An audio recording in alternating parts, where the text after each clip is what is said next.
আসসালামু আলাইকুম ওয়া রাহমাতুল্লাহি ওয়া বারাকাতুহু। ওয়ালাইকুম আসসালাম রহমতুল্লাহ। ইন্নাল হামদালিল্লাহ নাহমাদুহু ওয়া নাস্তাঈনুহু ওয়া নাস্তাগফিরুহ ওয়া নাউযু বিল্লাহি মিন শুরুরি আনফুসিনা ওয়া মিন সাইয়্যাতি আমালিনা। মান ইয়াহদিয়াল্লাহু ফালা মুদিল্লা লাহু ওয়া মান ইউদ্লিল ফালা হাদিয়া লাহু। ওয়া আশহাদু আল লা ইলাহা ইল্লাল্লাহু ওয়াহদাহু লা শারীকা লাহু ওয়া আশহাদু আন্না মুহাম্মাদান আবদুহু ওয়া রাসূলুহু। আম্মা বা'দ, فإن خير الحديث كتاب الله وخير الهدي هدي محمد صلى الله عليه وسلم وشر الأمور محدثاتها وكل محدثة بدعة وكل بدعة ضلالة وكل ضلالة في النار. أما بعد، أعوذ بالله من الشيطان الرجيم. بسم الله الرحمن الرحيم. رب اشرح لي صدري ويسر لي أمري واحلل عقدة من لساني يفقهوا قولي. আমিন ইয়া রাব্বাল আলামিন। আম্মা বাদ, আমরা পরকাল জীবনের আলোচনা করছি। সেই আলোচনার আজকে চতুর্থ পর্ব। আমরা এই আলোচনার আজকের পর্বে যেটা আলোচনা করব, মৃত্যু যন্ত্রণা এবং রূহ যে কবজ করা হয়, মালাকুল মউত যে রূহ কবজ করবে, সেই রূহ কবজ সম্বন্ধে। তো মৃত্যু যন্ত্রণা কেমন, কার হবে কার হবে না, রূহ কবজের সেই কষ্ট বা সহজ, কার জন্য সহজ হবে কার জন্য কঠিন হবে, সে বিষয়ে একটু আলোচনা করব কোরআনের আয়াতের মাধ্যমে এবং সংশ্লিষ্ট হাদিস দ্বারা। তো এই বিষয়ে সবার অল্প বিস্তর, কারো বেশি আছে কারো কম আছে, কিছু জীবনের জ্ঞান আছে, এই বিষয়ে জ্ঞান আছে। হয়তো রেফারেন্স গুলা হয়তো কেউ বলতে পারবেন কেউ পারবেন না, বাট কিছু জ্ঞান আছে। তো এই বিষয়ে যতগুলা জ্ঞান আছে সেগুলো তো আছেই, সেইটা আমরা একটু ঘষা মাজা করব কোরআনের আয়াতের মাধ্যমে এবং হাদিস দ্বারা। তো আমরা সামনে আগাই। তো প্রথমে মৃত্যু যন্ত্রণাটা, এটা কি সবার হবে কি হবে না, সবার বেসিক কি আছে, কি ধারণা আছে, কেউ বলবেন কিনা যে মৃত্যু যন্ত্রণা কি সবারই হবে না হবে না, বা কার হবে কার হবে না, এরকম কি ধারণা আছে, মানে জ্ঞান আছে এ পর্যন্ত, যদি কেউ বলেন একটু। সবারই হবে ভাইয়া মৃত্যু যন্ত্রণা। মানে মিনিমাম একটা যন্ত্রণা সবারই হবে। হুম। মানে হুজুরদের ওয়াজ মাহফিলে যেটা শুনছি যে মানে যেমন ইমানদার যারা তাদের মৃত্যু যন্ত্রণা এরকম, যেমন একটা ময়দার ইয়ের ভিতর থেকে একটা চুল টাইনা বাইর করে নিতে যেরকম যন্ত্রণা, আবার কারো যন্ত্রণা হবে যে একটা জীবন্ত খাসির চামড়া ছড়ায় নিলে যেরকম যন্ত্রণা, এরকম যন্ত্রণা।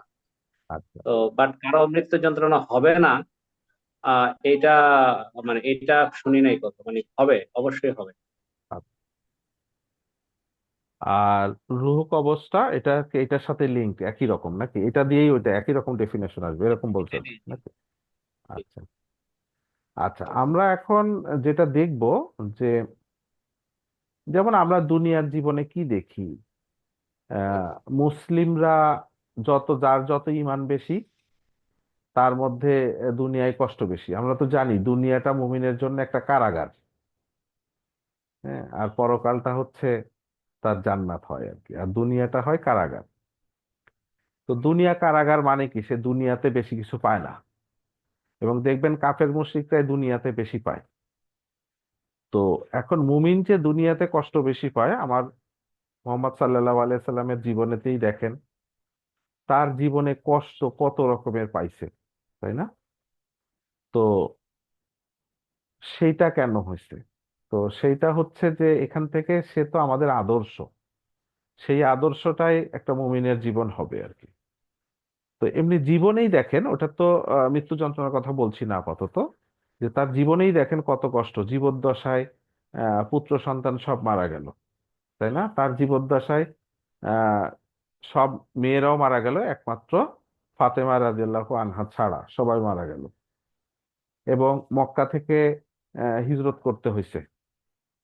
মদিনায় এসে কত বিপদ, বিপদ আর বিপদ। তো তার মানে দুনিয়ার জীবনে মুমিনের কষ্ট হবে। এবং এই কষ্টের হিকমাগুলা কি? এই কষ্টের হিকমাগুলা আমরা বিভিন্ন সোর্সে বুঝতে পারি যে এইটা দিয়ে আল্লাহ পরীক্ষা করেন, অথবা আল্লাহ হচ্ছে তার গুনাহ মাফ করেন এটার মাধ্যমে। এটা হচ্ছে মুমিনের জন্য। আর কাফেরের যদি কষ্ট আসে সেটা সাজা হিসেবে আসে, পরীক্ষা প্লাস সাজা। তো যাই হোক, এটা হচ্ছে সাধারণ জীবনের আলোচনা। আর মৃত্যুর আগে যে যন্ত্রণাটা, ব্যথা, বেদনা, সেইটা এইভাবে বুঝবেন যে জান কবজ হওয়ার আগে যে কষ্টটা, সেটাকে আমি বলছি মৃত্যু যন্ত্রণা। আর জান কবজ করার সময় যে কষ্ট, সেইটা আরেকটা ফেজ। ঠিক আছে? এখন কোরআনের আয়াত আমরা এখনই দেখব এবং হাদিস দেখব, তাতে আমরা বুঝতে পারবো যে মৃত্যু যন্ত্রণা সবার জন্য কম্পালসরি, এটা হবেই। এবং এইটা এমন না যে মুমিনের জন্য কম হবে। মৃত্যু যন্ত্রণা বলতে আমি বুঝাইতে চাচ্ছি যে মৃত্যুর আগে যে অসুস্থতাটা, ধরেন কেউ জ্বরে পড়লো, কারো পেট ব্যথা হলো, কারো হয়তো ক্যান্সার হলো, বা কারো হয়তো ঘাড়ে ব্যথা হলো, কারো হয়তো মাথায় ব্যথা পেলো, কারো পা ভেঙে গেল। এই যে বিষয়গুলা মৃত্যুর আগে, এইটাকে আমি বলছি না, ঠিক কোরআন হাদিস বলছে এটা হচ্ছে মৃত্যু যন্ত্রণা, এটা কম্পালসারি। এবং যে যত মুমিন বেশি হবে, তার বেশি হতে পারে, হবেই এমন বলা যায় না, হতে পারে। এবং সেটা হচ্ছে পজিটিভলি দেখতে হবে। সেটা হচ্ছে যে তার গুনার কাফফারা, এবং তারকে আল্লাহর পক্ষ থেকে পরীক্ষা, সেখানে সে সবর করছে কিনা। এবং সেটা কোরআনের আয়াতে দেখব এবং হাদিসেও দেখব যে রাসূল সাল্লাল্লাহু আলাইহি ওয়াসাল্লামের মৃত্যুর আগে যে যন্ত্রণাগুলা হয়েছিল, সেটা তাহলে তার কেন হয়েছিল, এবং তিনি বলে গেছেন যে এটা কিয়ামত পর্যন্ত এটা থাকবেই। ঠিক আছে? আচ্ছা, এর পরের ফেজ, যখন রুহুটা দেহ থেকে বের হয়ে যাবে, ওইটা মুমিনের জন্য সহজ হবে, এটা কনফার্ম। মানে রুহুটা যেই মুহূর্তে বের হবে, ওই বের হওয়ার যে বের হওয়াটা, এটা মুমিনের জন্য একদম সহজ, আর কাফেরের জন্য খুবই কঠিন। আমি মনে হয় বুঝাইতে পারছি, দুইটা ফেজ। একটা হচ্ছে মৃত্যুর আগে অসুস্থতা, বিপদ আপদ, সেটাকে মৃত্যু যন্ত্রণা বলা হচ্ছে, এবং সেটা হচ্ছে, সেটার আরবি হচ্ছে সাকারাত, সাকারা, হ্যাঁ সাকারা, সাকারাতুল মাউত, মানে মৃত্যুর বেদনা, মৃত্যুর যে অবস্টাকল সেটা। সে কোরআনের ভাষা হচ্ছে, হাদিসের ভাষা সাকারাতুল মাউত। এটা হচ্ছে মৃত্যু যন্ত্রণা। এইটা সবার জন্য থাকবেই। আমরা একটু পরে আমরা কোরআনের আয়াত দেখবো, হাদিস দেখবো। কিন্তু রুহু বের হয়ে যাওয়ার যে সিনটা, সেইটা মুমিনের জন্য একদম সহজ। কত সহজ! একটা বিভিন্ন ধরনের উদাহরণ আছে, যেটা বিশুদ্ধ বর্ণনায় আছে, যে একটা পাত্র থেকে আহ, পানি ঢাললে, পানিটা যে পাত্র থেকে বের হয়, জাস্ট টুক করে পড়ে গেল, সাপোজ গ্লাসের মধ্যে বা যে কোনো জায়গায়, জগ থেকে, একটা পাত্র থেকে পানিটা ঢাললে টুস করে যে পড়লো, ওরকম করে রুহুটা টুস করে বের হয়ে যাবে, কোনো কষ্ট হবে না। এটা কার? মুমিনের জন্য। আর কাফেরের জন্য কিরকম হবে? বর্ণনায় আসছে, বিশুদ্ধ বর্ণনায়, যে লোহার আংটা, বা উদাহরণ হিসেবে যদি আপনি বলেন নিড়ানি, নিড়ানি তো চিনেন অনেকে না, বা লোহার আংটা, এই লোহার আংটা, এটা যদি একদম উত্তপ্ত গরম হয়, এবং সেই গরমের লোহার আংটা যদি তুলা মিশ্রিত একটা সালা, সালা তো বুঝেন, বা বস্তা, এইটার উপরে নিড়ানি বা লোহার আংটাটা চাপ দিয়ে ধরে টান দিলে, ওই ওই যে আহ, ওই যে সালাটার কি হবে? সালাটা একদম ছিন্ন ভিন্ন হয়ে যাবে। তো কাফেরের যখন রুহটা বের হয়ে আসবে, তখন ওরকম সালাটা যেমন ছিন্ন ভিন্ন হয়ে যাবে, তার দেহ থেকে ওরকম ছিন্ন ভিন্ন হয়ে রুহটা বের হবে। এটা কাফেরের জন্য। আর মুমিনের জন্য কেমন হবে? জাস্ট টুস করে বের হয়ে যাবে। এটার বিভিন্ন ধরনের বর্ণনা আছে যে কার কেমন হবে। তো এটা হচ্ছে আমি যেটা বললাম সবচেয়ে বিশুদ্ধ বর্ণনা, যে আহ জাস্ট একটা পাত্র থেকে পানি ঢাললে পানিটা যেরকম টুস করে পড়ে, রুহুটা এরকম টুস করে বের হয়ে যাবে। আর এটা হচ্ছে মুমিনের জন্য, এটা হচ্ছে রুহু বের হয়ে যাওয়ার বিষয়টা। আর কাফেরের জন্য তো বললাম জাস্ট ছিঁড়ে ছিটে বের হবে আর কি। এটা ভীষণ কষ্টের হবে তার জন্য। আল্লাহ আমাদের হেফাজত করুক সেখান থেকে। তো এটা গেল রুহ, রুহ বের হয়ে যাওয়ার সিনটা। আর তার আগে কি বললাম, মৃত্যু হ্যাঁ মিতা। যন্ত্রণা। হ্যাঁ শুনতেছি। তুমি মৃত্যু ঢুকতে পারো নাই? যন্ত্রণা সেইটা হচ্ছে যে সবার কম্পালসরি। তো সেটা কার কেমন হবে সেইটা তো বোঝা মুশকিল। যার হবে সেই বুঝবে। আমরা আল্লাহর কাছে চাইবো আমরা যেন কম হয় এই আর কি। এখন আমরা কোরআনের আয়াতে যাই, দেখেন এখানে একটা আয়াত দেখেন কি বলছে। সূরা কফ, আয়াত 19। আউযু বিল্লাহি মিনাশ শাইতানির রাজিম। বিসমিল্লাহির রহমানির রহিম। ওয়াজাআত সাকরাতুল মাউত বিল হক। কি বুঝলেন? ওয়াজাআত, জাআত মানে কি আসবে, তাই তো? কনফার্ম আসবে। কি আসবে? সাকরাতুল মাউত, মৌতের সাকরা। সাকরা মানে কি? এই যে কষ্ট, এটা মৃত্যু কষ্ট বা মৃত্যু যন্ত্রণা এইটা। বিল হক, হক মানে কি? সত্য সত্যি আসবে। ঠিক আছে। জালিকা মাকুন্তা মিনহু তাহিদ, মানে যেটা থেকে তোমরা তাহিদ, বেঁচে থাকতে চাইতা। আমরা চাই না? মাথা ব্যথা হলে একটু ওষুধ খাই, কিছু হইলে ডাক্তারের কাছে চলে যাই, কিভাবে কবিরাজের কাছে চলে যাই, কিভাবে ভালো হওয়া যায়। মৃত্যু থেকেও সবাই এই কষ্টটা থেকে বাঁচার জন্য সবাই চেষ্টা করে। আল্লাহ বলতেছে যে এই মৃত্যু কষ্টটা আসবেই, বিল হাক, কনফার্ম আসবে। এখন এখানে কিন্তু বলে দেয় না যে মুমিনের জন্য আসবে না বা এরকম আসবে না। তো হোয়াট এভার, যাই হোক, এটা একটা গেল। এরপর একটা হাদিস দেখেন এখানে, ইবনে মাজার হাদিস, এটা বুখারীতেও আছে। আমি ইবনে মাজার থেকে এখানে দেখাচ্ছি, বুখারীতে আছে, মুসনাদে আছে। তো এখানে দেখেন আনাস ইবনে মালিক রাদিয়াল্লাহু আনহু থেকে এটা বর্ণনা আসছে। বর্ণনাটা কি আসছে যে আহ, রাসূল সাল্লাল্লাহু আলাইহি সাল্লামের যখন মৃত্যুর আগে যখন ইয়ে আসছিল, মানে কষ্ট হচ্ছিল, হ্যাঁ, এই যে আনাস ইবনে মালিক এখান থেকে কি কলা, তিনি বলেন কি, লাম্মা ওয়াজাদা রাসূলুল্লাহ সাল্লাল্লাহু আলাইহি ওয়াসাল্লাম, হ্যাঁ, মিন কারবিল মাউত। এই কারবি মানে হচ্ছে কষ্ট, হ্যাঁ, মাউত আহ, মানে মৃত্যুর কষ্ট যখন আসলো, যেরকম আসলো, কলাত ফাতিমা, ফাতিমা মানে কি তার মেয়ে, ফাতেমা রাদিয়াল্লাহু আনহু কি বললে, বললো যে আমার বাবার, হ্যাঁ, ওয়াকরাবা আবা আবা তাহু, মানে তার বাবার কতই না কষ্ট, আমার বাবার কতই না কষ্ট, এরকম করে বলল। ফাকালা রাসূলুল্লাহ সাল্লাল্লাহু আলাইহি ওয়াসাল্লাম, রাসূল সাল্লাল্লাহু আলাইহি ওয়াসাল্লাম কি বললেন, বললে কি, যে লা করবা, লা কারবা আলা আবিকা, তোমার বাবার এই কষ্ট বাদাল ইয়াউমি, মানে এই আজকের দিনের পরে আর কোনো কষ্ট থাকবে না। মানে ফাতিমা রাদিয়াল্লাহু আনহা বলতেছে যে আমার বাবার কতই না কষ্ট হচ্ছে। তখন রাসূল সাল্লাল্লাহু আলাইহি ওয়াসাল্লাম কি বলল, যে তোমার বাবার আজকের পরে আর কোনো কষ্ট থাকবে না। আরো কি বলল, ইন্নাহু, ইন্নাহু নিশ্চয় এটা, কদ হাজারা, হাজারা মানে কি, এটা আসবে, উপস্থিত হবে, মিন আবিকা, যে তোমার বাবার কাছে এমন একটা জিনিস আসছে, আবিকা তোমার বাবার কাছে এমন একটা জিনিস আসছে, মা লাইসা বিতারিকি মিনহু আহাদুন, আহাদান, আহাদাল, আহাদাল কি, মুআফাতু ইয়াউমাল কিয়ামা, মানে এই জিনিসটা, এই যে আসার এই বিধিটা, মানে এই যে মৃত্যু কষ্টটা আসবে, কিয়ামত পর্যন্ত কেউ এটা থেকে মানে রেহাই পাবে না। তাহলে আমরা কোরআনের আয়াতে দেখলাম যেটা আসবে। আর এই হাদিসে কি বলছে, রাসূলুল্লাহ সাল্লাল্লাহু আলাইহি ওয়াসাল্লাম বলছে যে তোমার বাবার কাছে, মানে রাসূলুল্লাহ সাল্লাল্লাহু আলাইহি ওয়াসাল্লামের কাছে যেই কষ্টটা তখন আসছে মৃত্যুর আগে, বলছে এইটা এমন একটা জিনিস যেটা কেয়ামতের আগে কেউই এটা থেকে ছাড় পাবে না। তা এখন তো বুঝলেন, হাদিস থেকে বুঝলেন যে এই কষ্টটা হবেই। আচ্ছা, এরপরে আসেন আরেকটা হাদিস এই রিলেটেডই। এখানে কি বলা হচ্ছে, আয়েশা রাদিয়াল্লাহু আনহা থেকে বর্ণিত, কি বলছে যে রাসূলুল্লাহ সাল্লামের মৃত্যুর সময় পাশে একটা পাত্র ছিল। হুম। সেই পাত্র চামড়ার বা কাঠের, হোয়াটেভার, বর্ণনায় দুই রকমই আসছে, সেই পাত্রের মধ্যে কিছু পানি ছিল। রাসূলুল্লাহ সাল্লাম কি করছে, ওই পাত্রের মধ্যে দুই হাত ঢুকাই দিছে। ঢুকাই দিয়ে কি করছে, তার ওই আহ, হাত ভিজাইছে পানিতে, ভিজায়ে দুই হাত দিয়ে তার মুখ মাসহ করছে। ঠিক আছে, মাসহ করে করতেছিল আর বলতেছিল লা ইলাহা ইল্লাল্লাহ, ইন্না লিল মাউতি সাকারাত। তার মানে কি, ইন্না, লা ইলাহা ইল্লাল্লাহ, এটা তো বুঝছেন যে মৃত্যুর সময় রিকমেন্ডেড যে এটা বলবেন সবাই, তাই না? চেষ্টা করবেন যখন তখন বলার, যাতে মৃত্যুর আগে নসিব হয়।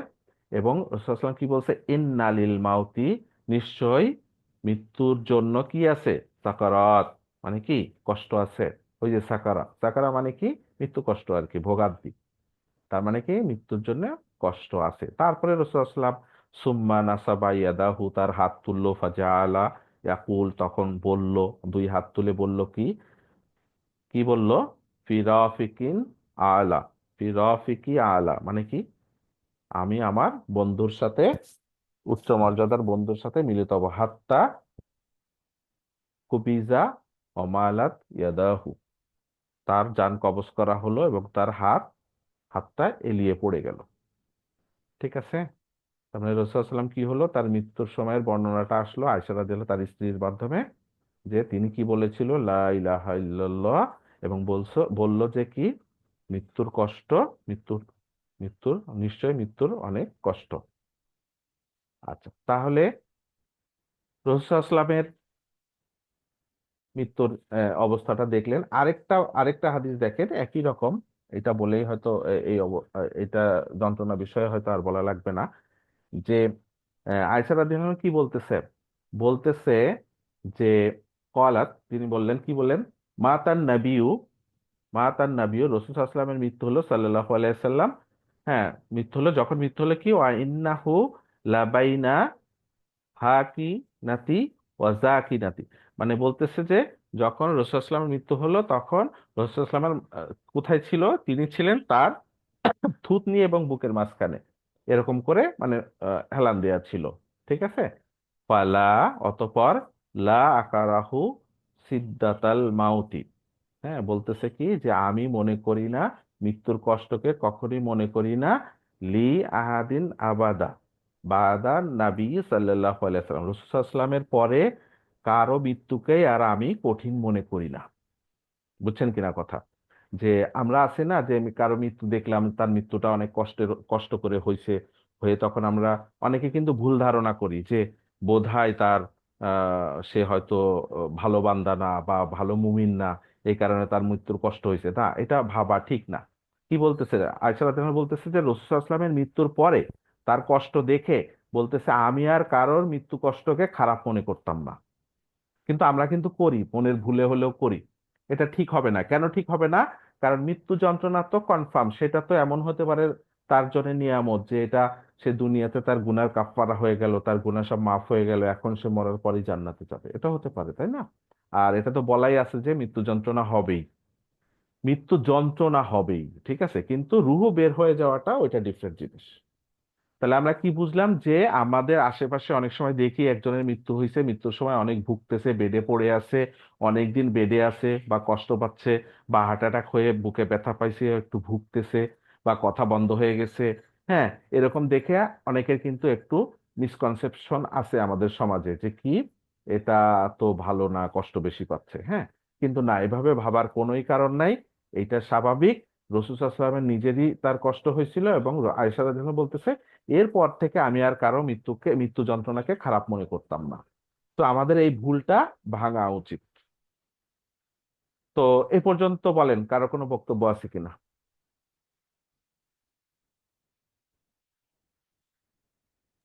হ্যাঁ ভাইয়া, আপনি যে মানে মৃত্যু মানে বয়স্ক বা মৃত্যুর কাছাকাছি সময় এসে অসুস্থ থাকা বা এটারে আপনি মৃত্যু যন্ত্রণা বলতেছেন, এটা আমি একটু কনফিউজ, মানে এটা কেন মৃত্যু যন্ত্রণা হবে? না, ধরেন ওই যে রাসূল সাল্লাল্লাহু আলাইহি ওয়াসাল্লামের হাদিসগুলা থেকে কি বুঝলেন, যে তখনও কিন্তু তিনি মৃত্যুবরণ করতেছেন না, জাস্ট ভুগতেছেন, উনি কিন্তু মৃত্যুর আগে কয়েকদিন ভুগছেন, ঠিক আছে, সেইটাকেই মিন করা হচ্ছে আর কি। এখন একটা লোক যখন ভুগতেছে, তখন সেটা যে তার মৃত্যুর জন্যই হচ্ছে, সে তো আবার সুস্থ হয়েও যেতে পারে, আমি সেটা বলছি না। বাট মৃত্যু হয়ে যাওয়ার পরে আমরা মৃত্যুর আগের যে কষ্টটা, সেই কষ্টটাকে আমরা খারাপ চোখে দেখবো না, সেটা বলতে চাচ্ছি আমি।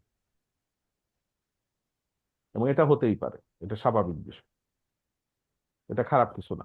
আমি এটা বলি না, আমি বলছি যে মৃত্যু যন্ত্রণা বলতে আপনি দুইটা ভাগে ভাগ করছেন, যে মৃত্যু যন্ত্রণা এটা হলো রূপ বের হয়ে যাওয়া।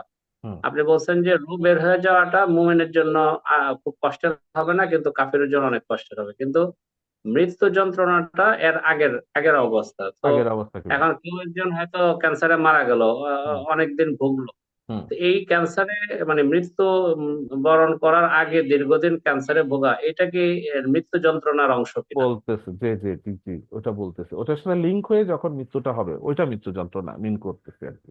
এবং সেইটা ক্লিয়ার হবে এর পরের হাদিসগুলা দেখলে। হ্যাঁ, এই যে এখন যে আচ্ছা আসবে যে হাদিসগুলা, এগুলা দেখলে ক্লিয়ার হবে যে ওইটা হচ্ছে মৃত্যু যন্ত্রণা আর এর পরেরটা হচ্ছে রূহ কবজের বিষয়টা। ঠিক আছে, এটা এর আচ্ছা, পরের ঠিক আছে। হাদিসগুলো আসবে ইনশাল্লাহ। জি। জি। আচ্ছা, এখন আমরা দেখতে চাচ্ছি যে রুহ যে কবজটা হবে, কবজ হওয়া মানে কি? কবজ, তাই না? আমরা বলি না কবজ করা আর কি। কবজ করা মানে কি? রুহটা মানে বের হয়ে যাবে শরীর থেকে। হ্যাঁ, এটাকেই বলছি রুহ কবজ হওয়া। তো এটা মুমিনের একটা ব্যাপার আছে, মুমিনদের জন্য এক ধরনের হবে, আর যারা মুমিন না, কাফের মুশরিক, তাদের জন্য আরেক ধরনের হবে। মুমিনেরটা হবে অনেক সহজ হবে। তো সেই যে সহজ হবে আমরা তো এমনি এমনি বলতে পারি না, দলিল ছাড়া আমরা বলতে পারবো না। সেই দলিলটা আমরা দেখার চেষ্টা করি। আচ্ছা, এমনি তো জানি যে মৃত্যুর জন্য মালাকুল মউত আসবে, তাই না? এটা তো আমরা সবাই জানি। হ্যাঁ, রাসূলুল্লাহ সাল্লাম কে আল্লাহ বলছে কি, কুল তুমি বলে দাও, কি বলে দাও, ইয়া তাওয়াফাকুম মালাকুল মাউতি আল্লাজি উক্কিলা বিকুম।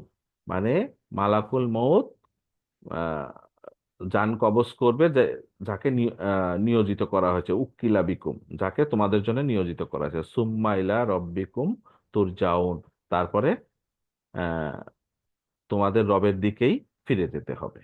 তো এটা তো সিম্পল কথা, এটা সিম্পল কথা মানে আমরা জানি যে এটাই হবে। এখন আসেন দেখেন এই এই আয়াতটাই কি বলছে। সূরা নাহল আয়াত 32 কি বলতেছে? আল্লাযীনা তাতাওয়াফাহুম হুমুল মালাইকা তাইয়্যিবিন। তাইয়্যিবিন তার মানে কি বলতেছে? যে যারা, যাদেরকে, মালাকুল মউত যাদেরকে পবিত্র অবস্থায়, তৈয়িবিন মানে কি? তৈয়িব, তাই না? আমরা তো বুঝি, তাই না? তৈয়িব মানে পবিত্র অবস্থায় যাদেরকে কি করা হবে? প্রাণ হরণ করা হবে। এই যে তাতাওয়াফাহুম মানে প্রাণ, মানে কি বলে, মৃত্যু ঘটাবে আর কি, বা রূহ কবজ করা হবে, এটাই হচ্ছে তাতাওয়াফাহুম, তাদেরকে। কে ঘটাবে? মালাকুল মউত, তাই তো? মালাইকা। কি অবস্থায়? পবিত্র অবস্থায়। তাহলে আমরা এখানে কি বুঝলাম? যে মুমিনদেরকে পবিত্র অবস্থায় করা হবে, জান কবজ করা হবে। এখন এই পবিত্রতা বলতে আমরা কি বুঝি? পোশাক পরিচ্ছদের পবিত্রতা না, তার ইমানের পবিত্রতা। সবকিছুই হতে পারে। ইমানের পবিত্রতা, তার ওই সময় ইমান থাকবে, ধৈর্য থাকবে, সবর থাকবে, ইমান আমল ঠিক থাকবে। হ্যাঁ, এটাই হচ্ছে মেইন ইস্যু। তাহলে কি তাফসির গুলাতে এইভাবেই পাবেন। তাহলে কি মুমিনকে যখন তৈয়ব অবস্থায়, মানে তৈয়ব বলতে এখানে মুমিনকে বোঝাচ্ছে, মুমিনদের তৈয়ব অবস্থায় জান কবুল করা হবে। ইয়াকুলুনা, তারা বলবে। কারা বলবে? ওই ফেরেশতা যখন জান কবজ করবে, তারা ওই তৈয়ব, যে তৈয়ব, তাকে কি বলবে? সালামুন আলাইকুম, সালাম দিল। মানে মালাকুল মউত কি করলো? যখন প্রাণ হরণ করতে আসলো তখন কি বললো? সালামুন আলাইকুম, সালাম দিচ্ছে। তারপরে কি বলতেছে? উদখুলুল জান্নাহ, জান্নাতে প্রবেশ করো।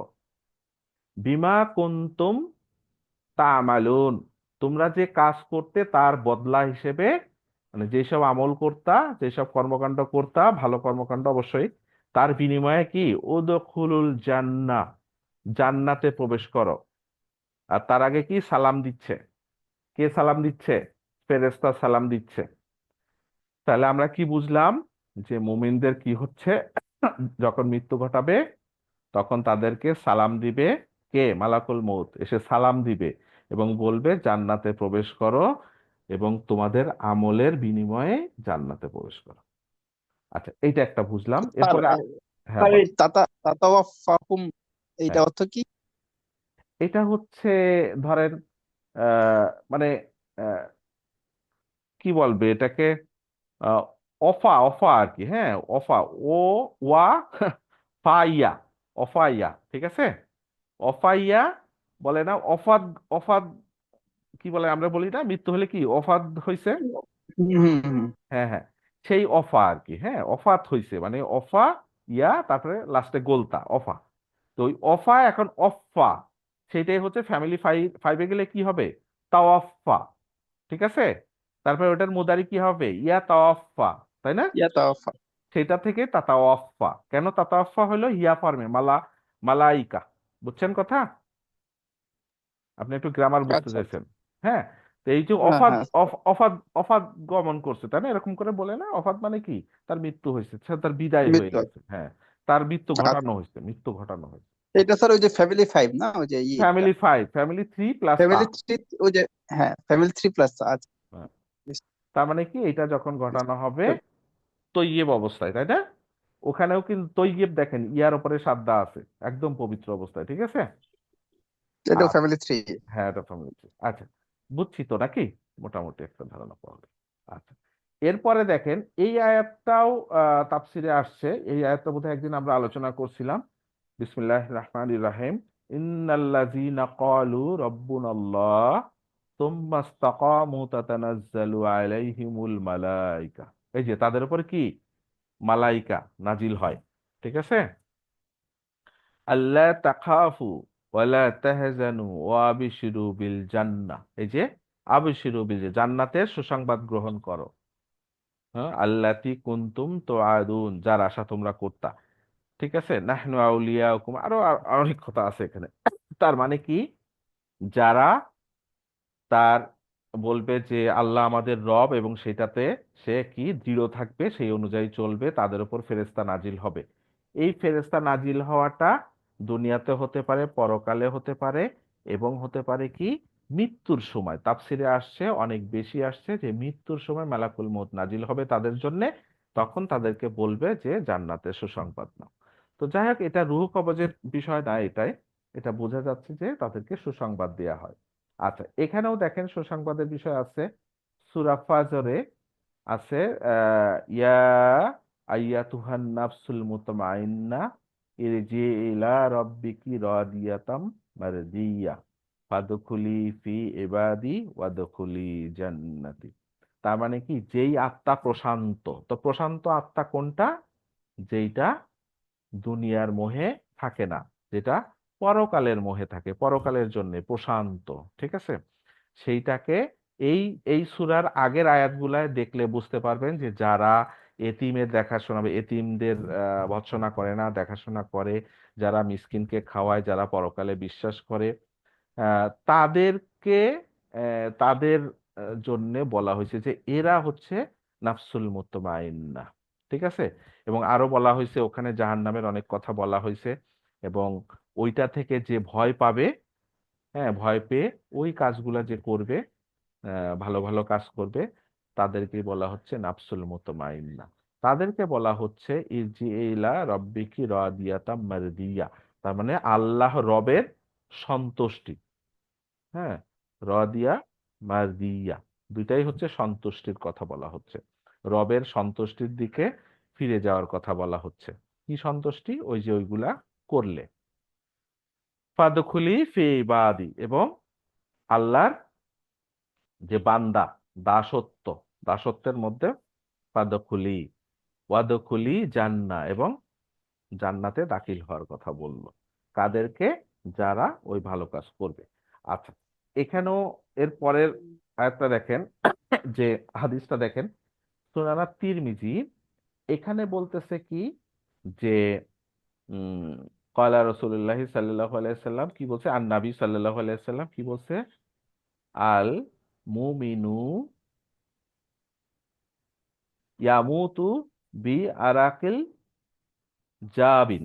জাবিন, জাবিন মানে কি, মানে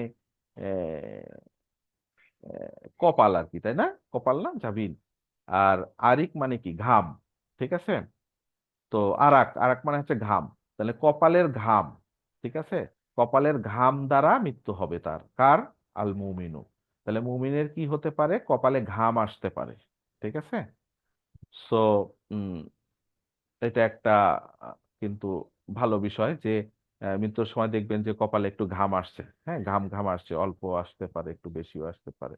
তো এটা মুমিনের আহ ভালো, মুমিনের মৃত্যুর একটা লক্ষণ আর কি। আচ্ছা, আরেকটা দেখেন, এখানে শহীদের মৃত্যুর কথা বলা হয়েছে, যে শহীদ কতটুকু, একটা যে শহীদ হয় সে কতটুকু কষ্ট অনুভব করে, যে একটা চিমটি কাটলে যতটুকু অনুভব করে ঠিক ততটুকু, এরকম করে বলা হয়েছে। এর শহীদ সম্বন্ধে আরো অনেক হাদিস আছে, আমরা সামনে পাবো। তো এইখান থেকে আমরা পাইলাম যে এগুলা হচ্ছে যে যারা মুমিন তাদের কষ্টের কথা এখানে ওইভাবে বলা হয় নাই, বরং বলা হয়েছে সে ভালো ভালো মৃত্যুর কথা বলা হয়েছে, সালাম পাবে। এবং একটা বড় হাদিস আছে, সেটা হয়তো আমরা আজকে আলোচনা করব না। ওইটা কাফের এবং মুমিন দুই ধরনের লোকের জন্য লম্বা একটা হাদিস আছে, যে জান কবজ থেকে শুরু করে তারপরে সেই আত্মাটা কোথায় গেল, সেখান থেকে আবার শরীরে ফিরবে, তারপরে জানাজা করতে যাবে, সবকিছু মিলে কবর পর্যন্ত পৌঁছানো পর্যন্ত একটা লম্বা হাদিস। সেটা আমরা আজকে পারবো কিনা জানি না। ওই বর্ণনাটাই পাবেন, যেটা আমি প্রথমে বলছিলাম, যে মুমিনের আত্মাটা জাস্ট একটা পাত্র থেকে পানি পড়লে যেরকম টুস করে পড়ে যায়, আত্মাটা ওইভাবে বের হবে। সেই হাদিসটাই আমরা ওই বর্ণনাটা পাবো। ইনশাল্লাহ সামনে আলোচনা হবে, আজকে না হলো নেক্সট ডে ইনশাল্লাহ। আর কাফেরেরটা ওইভাবে কষ্ট হয়ে বের হবে। আচ্ছা, কাফেরের মৃত্যুর ক্ষেত্রে এটা কত কঠিন সেইটা আমরা আহ কিছু কিছু আয়াতও আমরা কিছু বুঝতে পারবো। যেমন এটা সূরা আল কিয়ামা, এখানে এই আয়াতগুলাতে কি বলা হয়েছে, কাল্লা ইজা বালাগাতি তারাকি, যখন কি হচ্ছে, বালাগাতি তারাকি, মানে এর আগের আয়াতগুলায় বলা হচ্ছে যে তার আত্মাটা যখন, রুহটা যখন কোথায় পৌঁছায় যাবে, কণ্ঠনালী, এটা হচ্ছে কি কণ্ঠনালী আর কি, হ্যাঁ, মানে কণ্ঠনালী কোনটা, গলায় যদি মিন করেন আর কি, ওখানে যখন পৌঁছা যাবে, অকিলামান রক, তখন বলা হবে কি, যে মানে এখানে অনুবাদে হয়তো লেখছে ঝাড়ফুঁক দেওয়ার কেউ আছে কিনা। রক মানে কি, আমরা যেটা বলে থাকি তাই না, যখন একটা মানুষ কথা বন্ধ হয়ে যায়, তো হঠাৎ করে কেমন কেমন করতেছে মৃত্যুর আগে আগে, আমরা কি বলি, "এই ডাক্তার ডাকো, ডাক্তার ডাকো", তাই না, এরকম বলে থাকি কিন্তু, হ্যাঁ, ডাক্তার ডাকো, এই এটা এই করো, এটা ওই করো, এই যে ঝাড়ফুঁকের কথাই বলা হচ্ছে এখানে রক।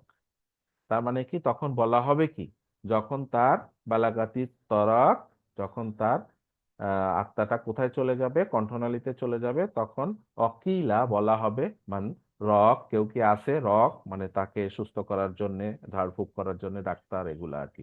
ওয়াজান্না, এবং সে মনে করবে, আন্নাহুল ফিরক, জন্না মানে কি, ধারণা করা, মনে করা, কে মনে করবে, এই যে যার যে মৃত্যু হতে যাচ্ছে যার, সে মনে করবে কি, ইন্নাহুল ফিরক, তার বিদায়ের সময় হয়ে গেছে। ঠিক আছে।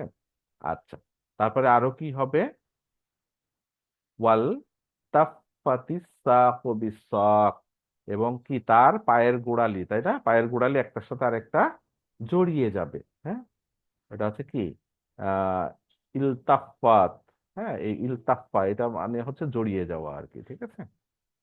ফ্যামিলি 8। তারপরে কি, ইলা রব্বিকা ইয়াউমাইজিনিল মাসাক, এবং কি হবে, তার যাত্রাটা হবে কোন দিকে, সেই দিন তার যাত্রা হবে তার রবের দিকে।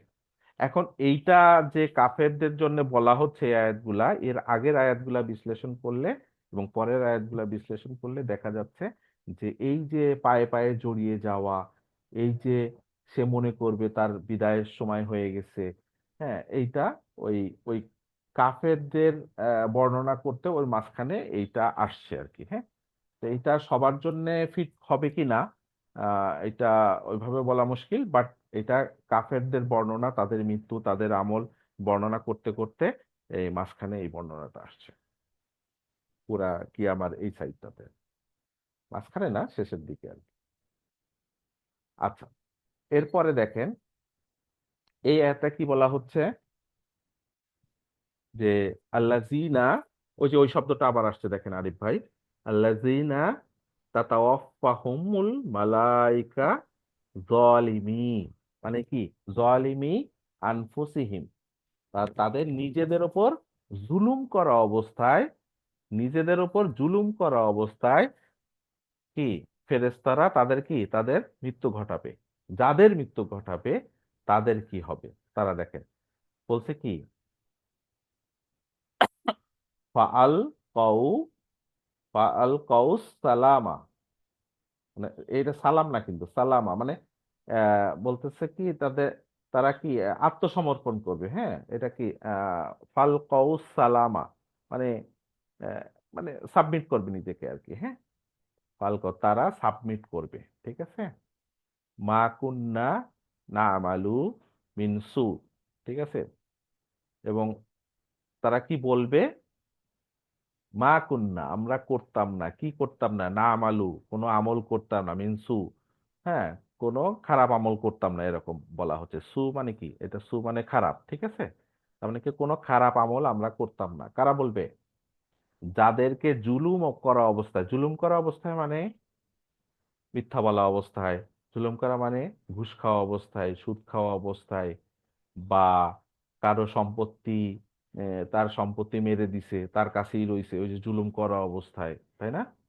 বা কারো সম্পদ নিয়ে নিছে, ফেরত দেয় নাই, সেই করা অবস্থায়, এই যে জুলুম করা অবস্থায় যাদেরকে মৃত্যু ঘটানো হইলো, তারা বলবে কি, মা কন্যা না আমালু মিনসু, ঠিক আছে, আমরা কোনো খারাপ কাজ করি নাই, ঠিক আছে, খারাপ কাজ করি নাই, ওই উপলব্ধি নাই, ঠিক আছে। তখন আল্লাহ কি বলবে, বালা ইন্নাল্লাহা আলিমুম বিমা কুনতুম তা'মালুন, বলতেছে কি, বরং নিশ্চয় আল্লাহ সব জানেন তোমরা যা কিছু করতা, আমল যা করতা, তা আমালুন তোমরা যে আমল করতা সেটা আল্লাহ খুব ভালোভাবেই জানেন। আচ্ছা, তো এখানে আহ তাহলে কি বোঝা যাচ্ছে, এখানে বলা হচ্ছে যে যারা মন্দ লোক তাদের জুলুম করা অবস্থায় তাদের প্রাণ হরণ করা হবে, এবং তারা আর্জি করবে যে আমরা ভালো কাজ খারাপ কাজ করতাম না। আচ্ছা, এখানে দেখেন সূরা আনফালের ওলাউ তারা বলছে, তোমরা যদি, লাউ তারা তোমরা যদি দেখতা, এরকম, ওয়ালাউ তারা তোমরা যদি দেখতা, কি দেখতা, ইস ইয়াতাওয়াফা, ওই যে তাওয়াফা বারবার আসতেছে, হ্যাঁ, ইয়াতাওয়াফাল্লাযিনা কাফারু, মানে যারা কুফরি করছে তাদেরকে যদি তোমরা, তাদের প্রাণহরণকে যদি দেখতা, কে প্রাণহরণ করতো, মালাইকা, ঠিক আছে, মালাইকারা যখন, যারা কাফের তাদেরকে যখন মৃত্যু ঘটাইতো, ওইটা তোমরা যদি দেখতা, কিরকম সেটা, ইয়াদরিবুনা উজুহাহুম ওয়া আদবারাহুম। উজু উজুহু মানে কি, উজুহু, উজুহু মানে মুখমণ্ডল, হ্যাঁ মুখমণ্ডল। মুখমণ্ডল, চেহারা। আর আদবারাহুম মানে কি, তাদের পশ্চাৎদেশ, পিছনের দিক, ঠিক আছে। এবং তাদের মুখমণ্ডল, চেহারা এবং পশ্চাৎদেশে পিছনের দিক আর কি। কি বলছে, ইয়াদরিব, দরাবা, দরাবা মানে কি, আঘাত করা না, ইয়াদরিব, প্রহার করা। হ্যাঁ, তারা আঘাত করছে। কারা আঘাত করছে, মালাইকা। কাদেরকে আঘাত করছে, ফেরেশতারা আঘাত করছে। কাদেরকে আঘাত করছে, যারা কুফরি করছে, তাই না? ওই তাদেরকে আঘাতের মাধ্যমে কি করছে, প্রাণ হরণ করছে। যখন প্রাণ হরণ করছে ওইটা যদি তুমি দেখতা, ঠিক আছে।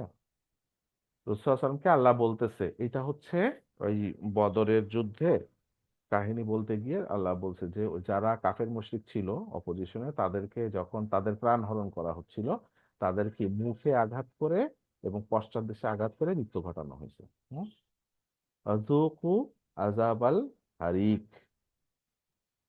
এবং ওই ফেরেশতারা বলছিল কি, কি বলছিল, যুকু, যুকু কি, স্বাদ গ্রহণ করো, কিসের স্বাদ, আযাবাল হারিক, আযাব কিসের, সেটা হচ্ছে হারিক, ঠিক আছে, মানে কঠিন শাস্তি আর কি, যন্ত্রণা দেয় হারিক। তো এটা কাদের জন্য বলা হয়েছে, আল্লাযিনা কাফারু, তাদেরকে মুখমণ্ডল এবং পশ্চাৎ দেশে আঘাত করে মৃত্যু ঘটানো হয়। স্যার, স্যার, জু মানে তো অধিকারী। জু উ স্যার, কোনটা, একসাথে এটা কোনো কোনটা, এটা আলাদা এটা মিনিং? না, জি স্যার, এখানে জু হচ্ছে, মানে অধিকারী। হ্যাঁ জু মানে ওদিকে, এটা আলাদা না, এটা একসাথে, যা ওয়া আচ্ছা। কফ, যা ওয়া কফ একসাথে, জুকু ও আচ্ছা, এটা আলাদা শব্দ। না, আলাদা, একসাথে, জুকু, ঠিক আছে। জু- আপনি যেটা জুকু মানে কি বলছেন, স্যার? জুকু মানে হচ্ছে টেস্ট, টু টেক টেস্ট আর কি, ও আচ্ছা আচ্ছা। টু টেক টেস্ট আর কি। আচ্ছা, তো আহ, এইটা আর এই আয়াতও আপনি পাবেন, এখানেও দেখেন আছে, আমি পুরো আয়াতটা যদি না বলি, ওমান আজলামু মিম্মান আফতারা আলাল্লাহি কাযিবা, ঠিক আছে, মানে এখানে ওই যে কোরআনকে মিথ্যা অপবাদ দিত সেখান থেকে বলতে বলতে এখানেও বলছে ওয়ালাউ তারা ইস ইজিজ জলিমুনা, যারা মানে জুলুমকারী আর কি, হ্যাঁ, তাদেরকে কিভাবে এই যে ফেরেশতারা কিভাবে তাদেরকে প্রাণ হরণ করছে, কিভাবে তাদের ওই যে আহ, জানগুলাকে কিভাবে বের করছে, অবমাননাকর আযাব অবস্থায় বের করা হয়েছে। তো এই এত থেকে আমরা বুঝতে পারি যে আহ, তাদেরকে কঠিনভাবে তাদেরকে আযাবের মাধ্যমে প্রাণটা হরণ করা হবে। আর যেইটা আমরা একটা বড় হাদিস, সেটা শুরু করতে চাচ্ছি না কারণ ওই লম্বা হাদিস তো শুরু করলে শেষ করতে পারবো না। তো ওটা নেক্সট ক্লাসে, ওইখানে আমরা টপিকসটা থাকবে কার মৃত্যু কেমন হবে। ওইখানে আমরা এমন ভাবে আলোচনা করব, ওই হাদিস থেকে আরো দুই একটা হাদিস আলোচনা করব ওই দিন, যে একেবারে শুরু থেকে সে যখন জানটা কবজ করা হবে সেইখান থেকে একদম কবর দেয়া পর্যন্ত, এই কবর দেয়া পর্যন্ত টোটাল কি ঘটবে আর কি। ঠিক আছে, যানটা হরণ করা হবে, কার কিভাবে হবে, কোথায় যাবে, তারপরে আবার কি হবে, খাটিয়ে নিয়ে যাচ্ছে তখন সেই মাইয়ের কোনো ফিলিংস আসবে কিনা, কি ফিলিংস আসবে, সেটা মুমিনের কিরকম হবে, মুশরিকের কিরকম হবে, কাফেরদের কিরকম হবে, সেইটা ওই বর্ণনায় ওই হাদিসটায় আমরা আলোচনা করব। লম্বা একটা হাদিস, তো আজকে শুরু করলে শেষ করা কঠিন হবে। আমরা নেক্সট দিন আমাদের টপিকস হবে কার মৃত্যু কেমন হবে। ঠিক আছে, তো এগুলো আমরা ওই যে পরকাল জীবনের এগুলো হচ্ছে প্রথম দিকের আলোচনা। এরপরে কার মৃত্যু কেমন হবে আলোচনা করার পরে আমরা আলোচনা করব কবরের আযাব। তো কবরের আযাব কোরআনে কিভাবে বলা হয়েছে, অনেকে এটা অস্বীকার করে, সেই সেই জন্য আমরা একটু স্টাডি করব যে কোরআনের কোন কোন আয়াতে কিভাবে বলা হয়েছে কবরের আযাবের বিষয়ে, সেটা আমরা একটু আলোচনা করব। তারপরে কবরের আযাব নিয়ে যখন আলোচনা করব, একদম কবরের প্রথম প্রশ্নোত্তর থেকে শুরু করে কবরের জীবনটা পুরাটা আলোচনা করব। তারপরে কবরের জীবনের আলোচনা শেষ হবে, ওটা হয়তো 2টা বা 3টা লেকচার আমাদের লাগবে। দেন আমরা কোথায় চলে যাব, তারপরে চলে যাব কিয়ামত। কেয়ামতের আলামত গুলা, তার মানে কি মৃত্যু একজনের হচ্ছে, বাপদাদাদের হইছে, আমার হবে, আপনার হবে, এরপরে এখনই তো কেয়ামত হইলে হইতেও পারে, কিন্তু আহ, যদি এখন কেয়ামত না হয়, যারা মারা যাচ্ছে তাদের কবরের জীবনটা কতদিন সাস্টেন করবে, কেয়ামত পর্যন্ত। তাহলে এই যে কেয়ামত, তারপর কেয়ামত ঘটবে, কেয়ামতের আলামত গুলা আমরা খুব বেশি আলোচনা করব না, কারণ এটা নিয়ে কোনো ফায়দা নাই সেরকম। হয়তো একদিন বা 2 দিন আমরা একটু আলোচনা করে খুব বেশি ডিটেলসে যাব না। কিয়ামতের আলামত জেনে আমার কি হবে, আমার ঠিক রাখতে হবে আমার আমল, তাই না, ইমান আমল ঠিক রাখতে হবে। সো এই আলোচনায় আমরা বেশি যাব না, হয়তো 1 দিন 2 দিন আলোচনা করব। দেন আমরা চলে যাব কিয়ামত, কিয়ামতের বর্ণনা, দেন হাসরের বর্ণনা, হাসরের বিচারের বর্ণনা, দেন জান্নাত জাহান্নাম, এভাবে আমাদের শেষ হবে একসময় ইনশাল্লাহ। তো আজকে আর সামনে আগাতে চাচ্ছি না, এই পর্যন্ত কারো কোনো প্রশ্ন আছে কিনা বা কোনো আলোচনা আছে কিনা?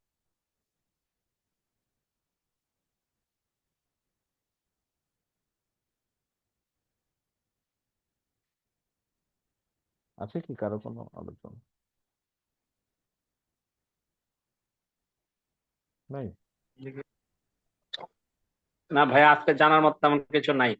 মোটামুটি এগুলাই, তাই তো। তাহলে আমরা একটা জিনিস জি। বুঝলাম, সারসংক্ষেপ কি বুঝলাম, যে জান কবজের বিষয়টা মুমিনদের জন্য খুবই সহজ, এটা একদম জাস্ট নর্মাল ব্যাপার, কিন্তু কাফেরদের জন্য খুবই কষ্টের। আর শুধু এটা না, তাদের জন্য তো সবই কষ্টের হবে আর কি। কিন্তু মৃত্যুর আগে যেটা রোগে ভোগা, বেডে পড়ে থাকা, এইটা যে কোনো ভাবেই হতে পারে, বেশি হতে পারে, কম হতে পারে, এটা আল্লাহর ইচ্ছা, এবং সবই আল্লাহর ইচ্ছা। এবং এটা নিয়ে আমরা খুব এটা খারাপ ভাবে দেখবো না। কারণ আমার রসুল সাল্লাহ আলাইসাল্লামেরই কষ্ট হয়েছিল কয়েকদিন, তাই না? সো এটা যে কেউই হতে পারে, তো এটাকে অন্যভাবে আমরা দেখবো না। আচ্ছা, আজকে তাহলে এ পর্যন্ত শেষ করি আজকের আলোচনা। ভাইয়া, আহ, ভাইয়া সরি, একটা কথা মনে পড়লো, এই যে মৃত্যুর আগ মুহূর্তে কি মানে যে মারা যাচ্ছে উনি কি ফেরেশতাকে দেখতে পারে? দেখতে পাবে, এটা নেক্সট ক্লাসে আসবে ইনশাল্লাহ, নেক্সট ক্লাসে আসবে। তার মানে হচ্ছে যে আমরা এই চামড়ার চোখ দিয়ে ফেরেশতারা দেখতে পারবো মারা যাওয়ার আগ দেখবেন, মুহূর্তে? কিন্তু ওইটা আর দুনিয়াতে কাউকে বলে যেতে পারবেন না, ওখানে হুম, ফিক্স, হুম, হুম। মানে দেখে ফেলবেন। এরপরে ওই কি না, দেখতেছেন, প্রশ্নটা আমি এই জন্য করলাম যে আমাদের চোখ দিয়ে আমরা তো নর্মালি মানে ফেরেশতা বা একে দেখার মতো, জিন বা ফেরেশতাকে দেখার মতো আমাদের ইয়া নাই, কিন্তু মৃত্যুর আগ মুহূর্তে সেই দৃষ্টি মানে এই একই চোখের মধ্যেই দৃষ্টি শক্তিটা চলে আসবে। জি, একটা পর্দা উঠে যাবে, এবং ওই যে দেখলেন মানেই হচ্ছে পরকালে ঢুকে গেছেন, আর ব্যাক আসার হুম লাইনই হুম নেই। এতে সবাই আমাদের সবারই হবে ইনশাল্লাহ। এবং হুম। দুই ধরনের ফেরেশতা আছে, যারা মুমিনদের জন্য আসবে, একদম খুবই সুসজ্জিত এবং খুবই আপনার দেখলে পছন্দ হবে এরকম সাজসজ্জায় আসবে, ফেরেশতাদের দল আসবে। আর যারা কাফের মুশরিক, যাদেরকে কঠিন ভাবে জান কবজ করা হবে, তাদের জন্য খুব কুৎসিত চেহারার ফেরেশতা আসবে। সো ওই সময়ে একজন বুঝে যাবে সে জান্নাতি বা জাহান্নামী। বুঝতে পারছেন কথা? ওই চেহারা দেখা জি মানেই আপনি দেখে খুশি হয়ে যাবেন যে এত সুন্দর লোক আসতেছে, বিপার কি। হ্যাঁ, আছে না অনেক সময় দেখবেন যে ওটা তুলনীয় না কোনোভাবেই, একটা সুন্দর চেহারা, হ্যাঁ, মানে সাজসজ্জা ভালো, দেখলেই ভালো লাগে, তাই না? তো এরকম ওইটা, ওইটা তো অতুলনীয় হবে হাদিসের বর্ণনায়, সেটা দেখলেই যে কেউ খুশি হয়ে যাবে। তো এবং জি সে সুন্দর করে সালাম দিবে, তো সালাম দিবে, আপনি তো হাদিসে জানছেন যে সালাম দিবে না কোরআনের আয়াতে। তো সালাম, ফেরেশতা এসে হুম, সালাম দিছে মানেই তো আপনি বুঝে গেছেন কাজ, নাকি? যে জি আপনি তো ওই মুমিনের ইয়েতে পড়ে গেছেন, আলহামদুলিল্লাহ। তো সেটা আমাদের সবার জন্য হোক, এই জন্যই জানা দরকার যে মৃত্যুর সময় আমার সালাম দিল অথচ আমি বুঝলাম না আমি জান্নাতি না জাহান্নামী, তাই না? নাউজুবিল্লাহ। তো এই জন্য হুম। এগুলা জানাটা জরুরি আর কি। তো নেক্সট ক্লাসে ওই হাদিসটা, যখন লম্বা হাদিসটা বর্ণনা করবো, তখন সব চলে আসবে ইনশাল্লাহ। আর আরেকটা বিষয় আমি জাস্ট এটা আপনার অনুমতি থাকলে বলি। অবশ্যই বলেন। না আমার যা কল্পনাটা এরকম আর কি, যে যেটা বললেন যে মুমিনের রূহ খুব সহজে বেরিয়ে যাবে, জি, আর মানে কাফিরের রূহ বা ইয়ার রূহ অনেক কষ্টে যাবে, মানে যাইতে চাইবে না। জি, আমার কাছে বিষয়টা এমন মনে হয় যে মুমিনের রূহ যেহেতু জান্নাতে যাবে, সে তাড়াতাড়ি বেরিয়ে চলে যায় যে আমি এই দুনিয়ার কারাগার থেকে বাইরে উম, জি। জান্নাতের দিকে যায়। আর কাফিরের রূহ তো জানে যে সে জান্নাত জাহান্নামে যাবে, যে সে বাইরেতে চায় না, কিন্তু তারা জি, জোর করে বাইর করতে হয়। একদম এক্স্যাক্টলি এক্স্যাক্টলি বলছেন। একটা হাদিস আছে এরকম, হাদিসটা দেখি নেক্সট ক্লাসে হয়তো আলোচনা করবো ইনশাল্লাহ। যে যখন ওই গোসল দেওয়ার পরে খাটিয়াতে করে যখন নিয়ে যাবে আর কি, বুঝছেন কথা, যে কবরস্থ করার জন্য যখন নিয়ে যাবে, তার আগে কিন্তু ওই ওই হাদিসের বর্ণনায় আসবে, তার আগে রুহটা ওই শরীরে ফেরত দেওয়া হবে, ঠিক আছে? তো সে নড়বে না, সেটা ওইটা আল্লাহর ইচ্ছা কিভাবে হবে। তো তখন ওই মাইয়েত, মানে ওই মৃত ব্যক্তি, সে যদি জান্নাতি হয়, সে তখন বলবে আমাকে তাড়াতাড়ি নিয়ে যাও, তাড়াতাড়ি নিয়ে যাও, দেরি করছো কেন? বুঝছেন? কিন্তু সেটা আমরা শুনতে পাবো না কেউই, ঠিক আছে? কেউই শুনতে হুম। পায় না। আর যদি সে জাহান্নামী হয়, তখন সে চিৎকার করে বলতে থাকে আমাকে কোথায় নিয়ে যাচ্ছ, তোমরা কোথায় নিয়ে যাচ্ছ, কেন নিয়ে যাচ্ছ, এত কেন নিয়ে যাচ্ছ, কোথায় নিয়ে যাচ্ছ, এরকম করে বলতে থাকে। এটা হাদিসের বর্ণনায় আসছে। তো দেখি হাদিসটা নেক্সট ক্লাসে হয়তো আমি এখানে প্রেজেন্ট করতে পারছি না এই মুহূর্তে, আমি দেখাবো ইনশাল্লাহ। ওকে ভাইয়া, তো আপনি থ্যাংক যেটা ইউ। বললেন ওই হাদিসের সাথে ম্যাচ করে আর কি, ঠিক আছে? এটা বলবে। তো ঠিক আছে, আজকে শেষ করি যদি অনুমতি দেন। সুবহানাকা আল্লাহুম্মা ওয়া বিহামদিকা আশহাদু আল্লা ইলাহা ইল্লা আনতা আস্তাগফিরুকা ওয়া আতুবু ইলাইক। আসসালামু আলাইকুম ওয়া রাহমাতুল্লাহি ওয়া বারাকাতুহু।